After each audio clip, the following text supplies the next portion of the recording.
Allez, bonjour à toutes et à tous et bienvenue dans cette vidéo de présentation des concours AST1 et AST2 pour intégrer le programme Grande École de TBS Éducation. Je suis Arnaud Sévigné et je suis accompagné de mon acolyte Joachim Pinto. Bonjour à tous. Et aujourd'hui, on est sur le campus toulousain de TBS Éducation avec Mathieu Moulas, le responsable des concours PGE. Bonjour Mathieu. Bonjour à vous deux et bonjour à toutes et à tous.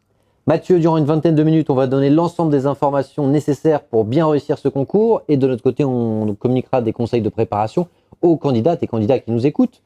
On a découpé cette vidéo en plusieurs parties. Dans un premier temps, on abordera le calendrier, les frais de scolarité pour ces deux concours. Frais d'inscription. Frais d'inscription. La partie statistique, épreuve d'admissibilité, d'admission. Les 5 raisons qui font que vous devez absolument intégrer ces concours dans votre stratégie de candidature. Et on terminera par la partie contact. Allez, on commence dès à présent avec le calendrier et les frais d'inscription jingle.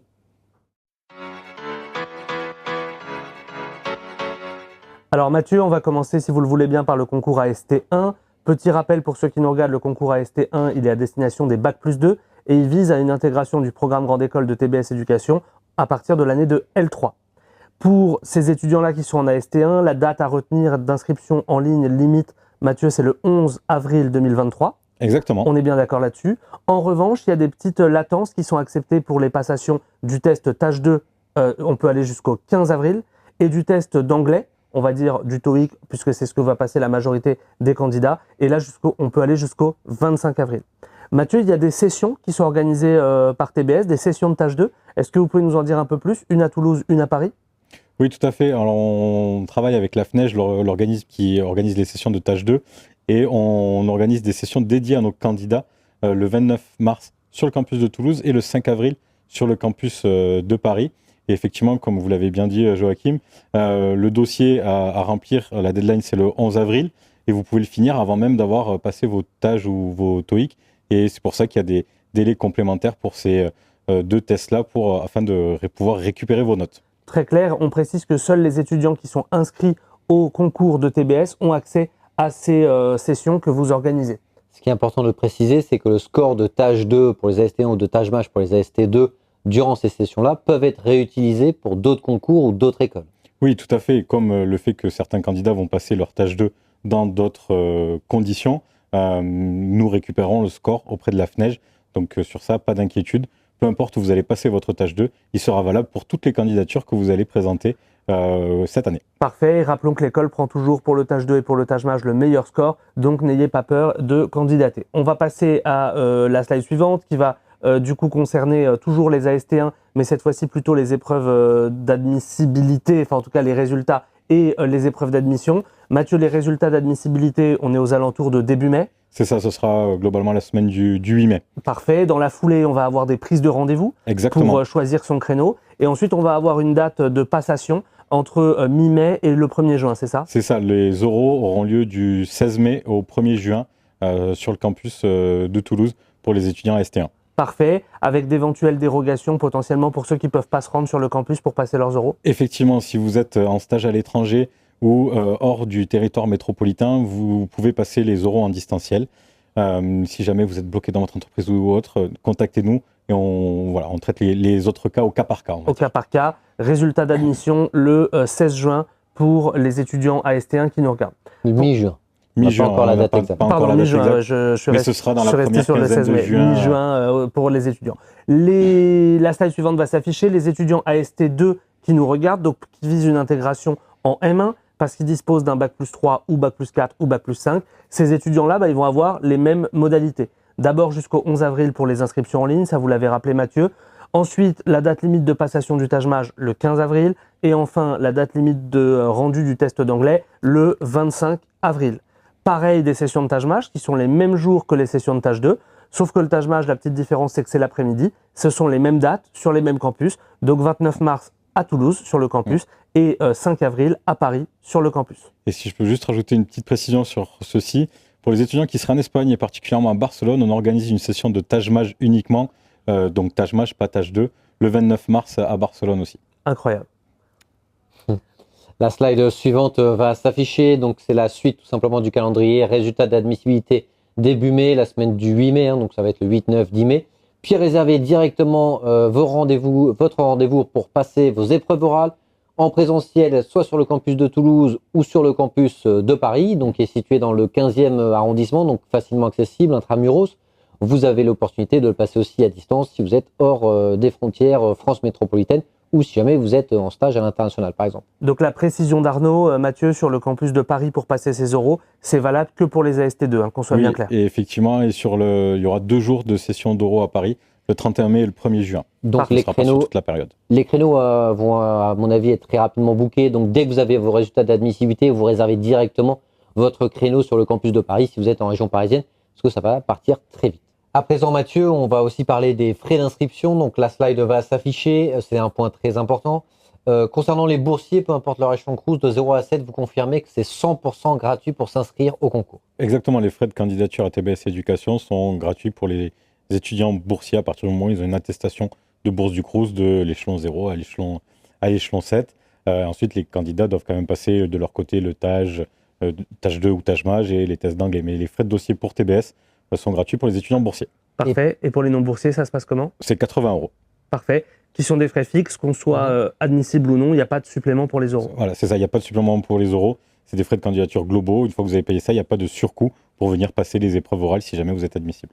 Parfait, on vous conseille de vous inscrire le plus tôt possible, évidemment, n'attendez pas, puisque Mathieu, vous nous confirmez qu'il y a un système de personnel de chez vous qui revoit au fur et à mesure les dossiers et qui décide s'ils sont complets ou pas. Ça veut dire que s'il y a une pièce qui a été mal téléversée ou qui n'est pas valide, par exemple un relevé de notes, là, dans ces cas-là, vous pouvez contacter le candidat, à condition, bien sûr, qu'il l'ait fait en avance. Exactement, c'est-à-dire qu'on étudie tous les dossiers déjà pour les noter, et afin de pouvoir les noter, on s'assure que toutes les pièces fournies sont conformes à ce qu'on attend.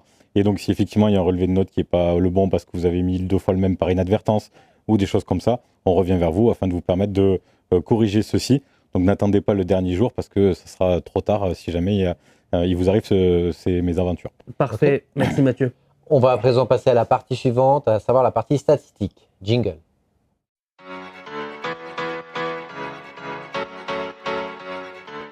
Alors Mathieu, l'objectif c'est de donner quelques statistiques et données concernant ce concours et aussi de rassurer les candidats sur leurs chances d'admission. Tout d'abord, commençons par la stat de base, le nombre de candidats pour le concours ST1 et AST2. Alors le nombre de candidats, alors sur AST1, ça va être un peu une nouveauté avec la réforme du DUT cette année. On va voir quels sont les étudiants qui poursuivent en BUT et ceux qui postulent dans les grandes écoles. Donc historiquement, il y avait environ 500 candidats. Mais après, la valeur brute, nombre de places sur les candidats, n'a pas vraiment de valeur, étant donné qu'il n'y a pas de système d'affectation commun et vous allez sûrement présenter plusieurs écoles. Et à partir du moment où vous allez vous allez choisir une, vous allez obligatoirement vous désister pour une autre. Et donc, ce qui permettra aux autres candidats de remonter dans le classement naturellement. Ce que veut dire Mathieu, c'est qu'en gros, pour le concours ST1, il y a, on va faire simple, 500 candidats pour 60 places. Ce ne sont pas les 60 premiers qui vont intégrer TBS, étant donné qu'ils postulent aussi à d'autres écoles. Vous les connaissez toutes. Donc en fait, l'important, c'est le rang du dernier admis, qui lui est bien plus important que la 60e place. Donc même si vous êtes classé par exemple 120, vous pouvez totalement avoir vos chances d'être admis à TBS, même si vous êtes peut-être 150, 180. Bref, parce qu'il y aura beaucoup de désistements pour d'autres écoles, ce qui fait que vous descendez en fait dans le classement jusqu'à être intégré. Même remarque pour les AST2 en intégration M1. Cette fois-ci, il y a 280 places. Exactement la même remarque que ce que vient de faire Arnaud. Par le jeu des désistements croisés, les classements peuvent descendre évidemment au-delà du rang du 280e. Juste un petit mot, Mathieu. Est-ce que la philosophie générale, c'est pas de dire vous recevez beaucoup de gens pour les admissibilités, beaucoup de candidats, parce que vous voulez donner la chance aux candidats de défendre leur parcours et leur projet professionnel de vive voix? Exactement. Sur le concours M1, il y a environ 1500 candidats, grosso modo. Et effectivement, sur la politique d'admissibilité, l'objectif, c'est de pouvoir donner aux candidats la chance de venir défendre leur motivation et leur projet professionnel face à un jury, de venir défendre aussi son niveau de langue lors des entretiens de langue. Et donc sur ça, pas d'autocensure par rapport à votre parcours ou autre. Tentez votre chance et vous aurez l'occasion de venir défendre ceci lors des oraux.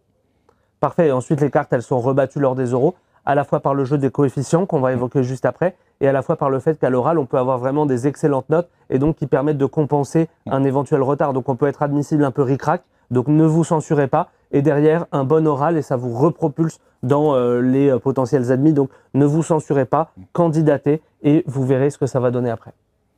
Allez, on va continuer la présentation en passant à la partie suivante, jingle.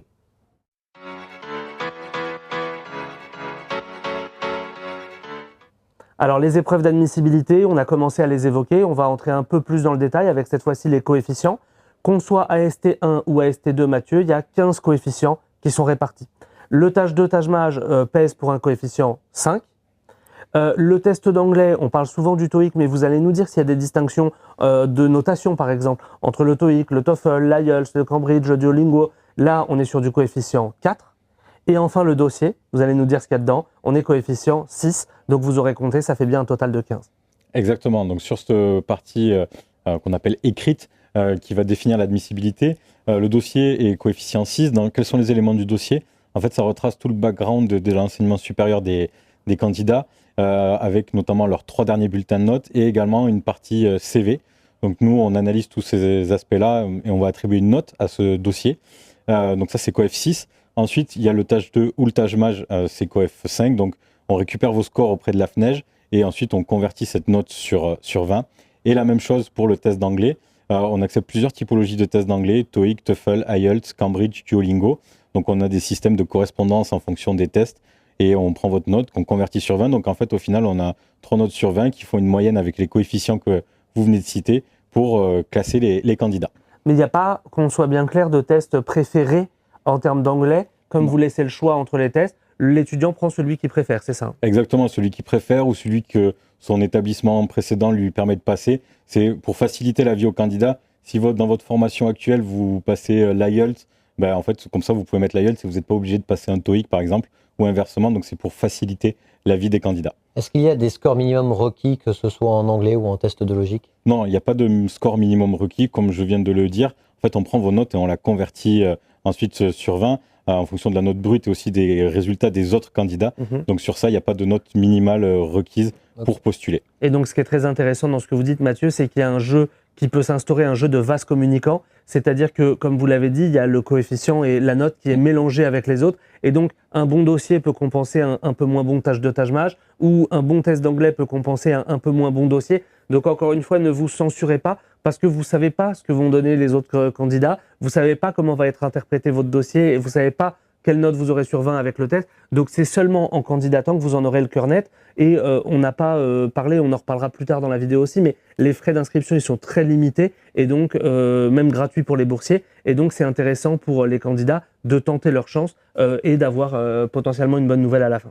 Allez, on va passer à la slide suivante, en l'occurrence la partie suivante, les épreuves d'admission et les épreuves orales. Jingle.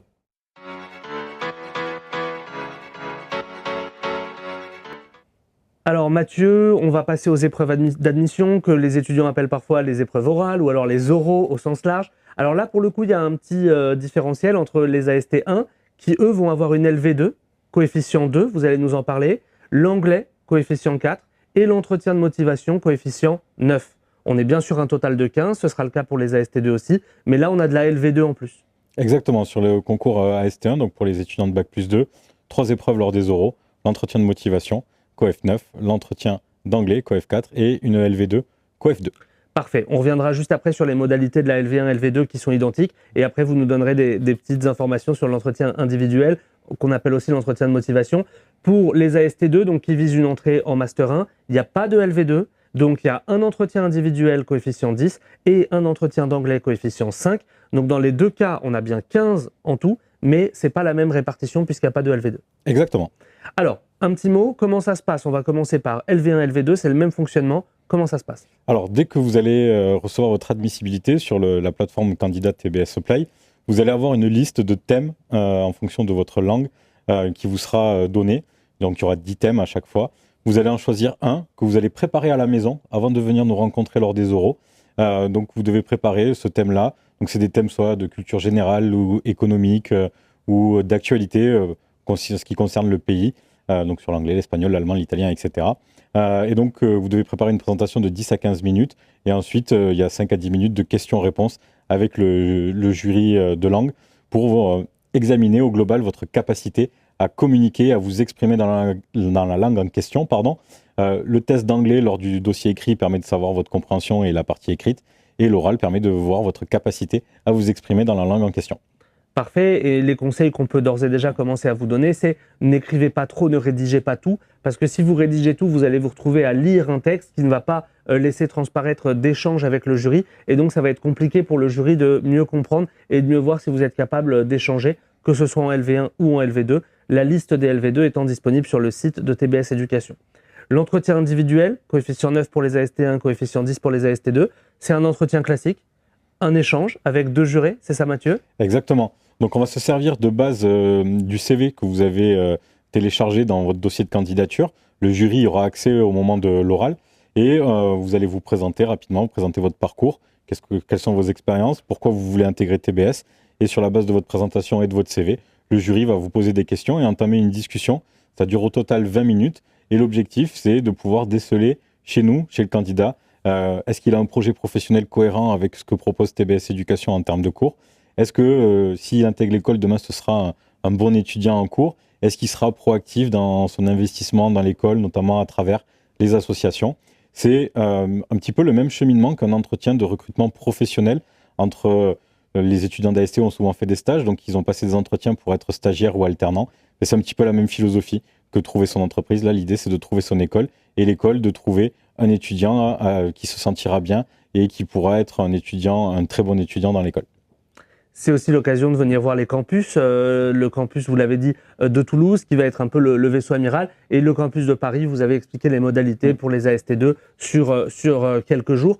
Simplement, une remarque sur l'entretien de motivation. Préparez-le bien parce que vous avez un maximum d'informations, notamment des vidéos qu'on a tournées avec Anne Rivière pour présenter le PGE sous toutes ses coutures, académiques, internationales, professionnelles, associatives. Et donc, le jury va mécaniquement attendre que vous soyez renseigné sur l'école. Ça, c'est vraiment le minimum. Peut-être, Mathieu, on peut préciser qu'il faut se mettre en tête que c'est un jury bienveillant qui va nous recevoir et qu'on est dans des conditions sereines de dialogue. Le but, c'est pas de vous rabaisser ou de vous démoraliser. Le but, c'est vraiment de comprendre s'il y a une adéquation entre votre projet et ce que peut vous apporter l'école. Donc, préparez bien en amont cet entretien de motivation pour chacune de vos expériences, qu'elles soient sportives, professionnelles, associatives, humanitaires, personnelles. Il faut absolument que vous puissiez en parler 1 à 2 minutes. Donc, vous ouvrez un Word, vous listez tous les types d'expériences que je viens de vous citer dans votre CV. Vous faites une partie descriptive où vous décrivez tout simplement ce que vous avez réalisé. Et ensuite, vous faites une partie qualité développée, compétences développées, bref, ce que vous avez appris, les leçons que vous en avez tirées. Ça, c'est très important parce que le jury, forcément, il va s'intéresser à votre projet professionnel, c'est-à-dire le futur et en quoi vous allez vous intégrer dans le PGE TBS. Mais il va aussi piocher entre guillemets, dans votre passé, dans vos expériences. Et il faut être capable de parler de soi-même. J'ai envie de dire, c'est la partie la plus facile, il n'y a pas de surprise étant donné que c'est ce que vous avez vécu. Par contre, il faut savoir en parler et il faut avoir un peu de recul par rapport à sa situation et ce que l'on a vécu. Parfait, très clair pour cette partie. Donc, épreuve d'admissibilité, on a bien compris. Épreuve d'admission, on a bien compris aussi. Je vous propose, Arnaud et Mathieu, qu'on passe à la partie suivante. Jingle.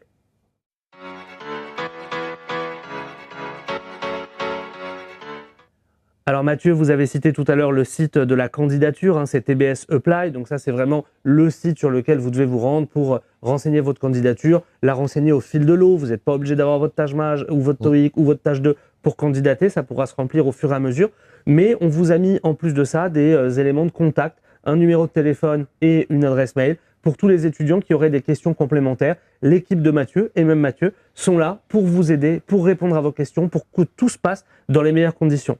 Ça nous fait revenir sur ce qu'on a dit tout à l'heure. Si vous attendez trop de vous rapprocher de la deadline avant de candidater, alors mécaniquement, vos questions, vous ne pourrez pas les poser parce qu'on sera trop proche de la deadline. Donc, plus vous posez vos questions tôt, plus quelqu'un de l'équipe peut soit vous répondre par mail, soit vous rappeler si la situation l'exige, et plus vous allez être accompagné dans votre candidature. Donc, vraiment, saisissez cette opportunité de pouvoir parler à quelqu'un qui connaît par cœur les concours de TBS Éducation. Allez, à présent, on va passer à la partie suivante. Avec Joachim, on a sélectionné les 5 raisons de candidater à ce concours. Jingle.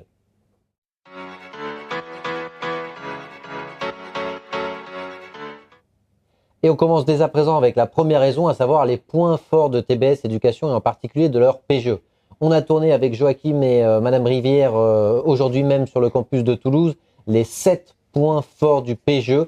Donc, allez voir cette vidéo sur la chaîne Monsieur École de Commerce. Il ne faut pas lister les 7 points, mais sur les 7, il y en a forcément 2, 3, 4 qui concernent votre personnalité, votre projet professionnel, vos aspirations, vos envies. Ce sont des points de différenciation qui font que le PGE TBS est unique dans le paysage des écoles de commerce françaises et internationales. Donc allez voir cette vidéo et prenez des notes. La deuxième raison de candidater qu'on a identifiée avec Arnaud, c'est sur la préparation des épreuves, qui sont des préparations identiques aux écoles du top 6. Vous allez avoir un CV, vous allez avoir un test tâche maj ou tâche 2, un test d'anglais, et donc vous n'avez aucun travail supplémentaire à faire. Donc tout est réuni pour que vous intégriez TBS, soit en plan A, soit en plan B dans votre stratégie de candidature. Raison numéro 3 de candidater, de nombreuses places pour des profils diversifiés. Vous n'êtes pas obligé d'avoir étudié l'économie ou le management dans votre filière d'études d'origine pour intégrer TBS, absolument pas. L'important, c'est à partir de votre diplôme et de votre expérience et de votre projet professionnel, ce que vous allez faire au sein de TBS, au sein du PGE. Donc, vous pouvez totalement postuler en ayant un profil juridique, un profil d'ingénieur, un profil de lettres, de sciences humaines, de staff, bref, peu importe votre filière d'origine, l'important, c'est ce que vous allez faire au sein de TBS. Quatrième raison, les concours de TBS Éducation sont des concours qui sont accessibles à tous les étudiants. Arnaud vient de le rappeler quant à la filière d'origine, mais c'est plus un point financier. On a rappelé tout à l'heure avec Mathieu que les concours sont gratuits pour les boursiers et avec des frais très raisonnables de 80 € pour les non-boursiers. Et n'oubliez pas que pour la raison numéro 4, vous pouvez passer vos euros en présentiel à Toulouse, à Paris pour les AST2, en distanciel pour ceux qui sont hors France métropolitaine ou en stage à l'international. Donc c'est accessible quel que soit vos moyens technologiques à disposition ou l'endroit où vous êtes en France. C'est très facile de passer ces euros. Et enfin, cinquième raison, l'accueil sur les campus de TBS. TBS Éducation est une école dans laquelle il y a une vie associative très riche et on sait qu'ils mettent beaucoup d'efforts chaque année dans la qualité de l'accueil admissible. Et donc, n'hésitez pas à vous rendre sur les campus et à profiter de l'ambiance que vous aurez ce jour-là. Allez, on va passer au mot de la fin. Mathieu, on va vous demander de regarder la caméra juste à côté de la régie et d'encourager un peu ces candidates et ces candidats qui sont un peu dans leur dernière ligne droite de préparation pour leurs épreuves d'admissibilité. Merci Arnaud. Comme vous l'avez très bien dit, c'est un concours qui est accessible. En tout cas, nous, on essaie de le rendre le plus accessible possible aux candidats à travers les frais d'inscription ou les modalités d'inscription à travers les multiples tests d'anglais ou le tâche maj.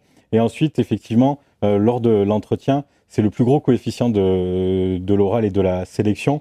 Le but du jeu, pour le jury, c'est vraiment de vous connaître. C'est un jury qui va être bienveillant, qui va vraiment essayer de savoir qui vous êtes, pourquoi vous voulez venir à TBS.